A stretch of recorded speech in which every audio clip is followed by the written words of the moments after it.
এই যে রাত্রে বাজারগুলো নিয়ে আসছে, এগুলা এইভাবে রেখে শুয়ে পড়ছি। পরে সকালে উঠে তারপরে এগুলা গোছগাছ করলাম। এখন ডিম ভাজি করে নিছি, ওদের জন্য রুটি বানাইছিলাম, ওগুলা খেয়ে নিছে। আমি খেয়ে নাস্তার ভিডিও শেয়ার করা হয়নি, দিয়ে কাজ করতে চলে আসছি।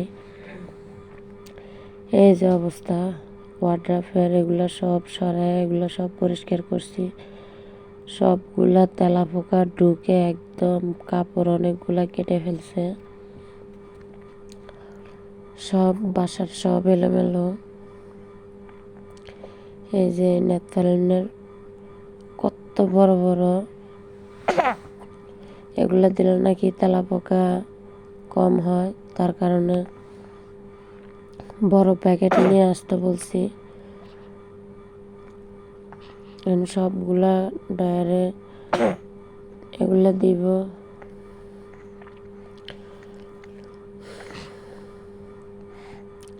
বাসার ভিতরে এত ইঁদুর, এত তেলা পোকা বলার বাহিরে। সব জায়গায়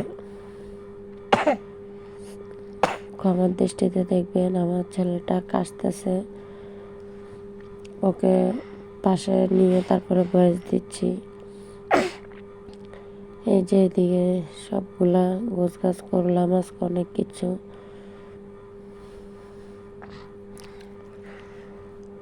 সারাদিন কেটে গেছে আজকে এগুলা করতে করতে, রান্নাও অনেক দেরি হয়ে গেছে। এগুলা গোছগাছ করতে করতে অনেক সময় পার হয়ে গেছে। আর ছেলের জন্য ড্রেসিং টেবিলের সামনে কিচ্ছু রাখতে পারি না, ও সব নিয়ে নিয়ে ফেলে দেয়। আমার ফুলদানিটারও একদম ভেঙে ফেলছে আচার মেরে। আমি কষ্টের দিয়ে কোনো রকম জোড়া লাগাই নিছি। এদিক দিয়ে মুরগির মাংস বসাই দিছিলাম।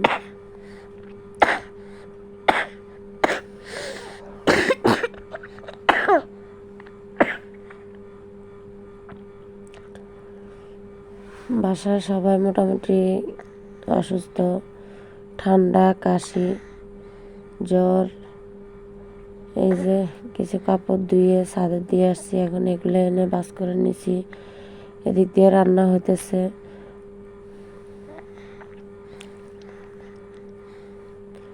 এটা মেয়ের ডয়ার, বড়টার। তো ভাবছিলাম বাবুর, এই জন্য ওগুলা নিয়েছিলাম। এই যে মেয়ে ছোটটা আর ছেলের ডয়ার একসাথে রাখছি, কারণ ওদের কাপড় ছোট ছোট, তাই। আপনাদের ভাইয়া এসে একটু খারাপ লাগতেছে, উনি শুয়ে পড়ছে। দুপুরে বলতেছে যে রান্না হইলে আমাকে ডাইক্য উঠে পরে খাবার খাবো। আর এটা আপনার ভাইয়ার ডয়ার, একদম উপরেরটা। তো বিকেলবেলা চলে আসছি, ভাবছি একটু কফি করে নেই, দুধের সাথে ভালো লাগবে খেতে, দুধ দিয়ে, গরুর দুধ। তো আমরা মেয়ে দুজন নিয়ে আমরা মাঝে তিনজনে খেয়ে নিলাম, মা মেয়ে তিনজনে। এই যে বিস্কিট নিয়েছি আর কফি।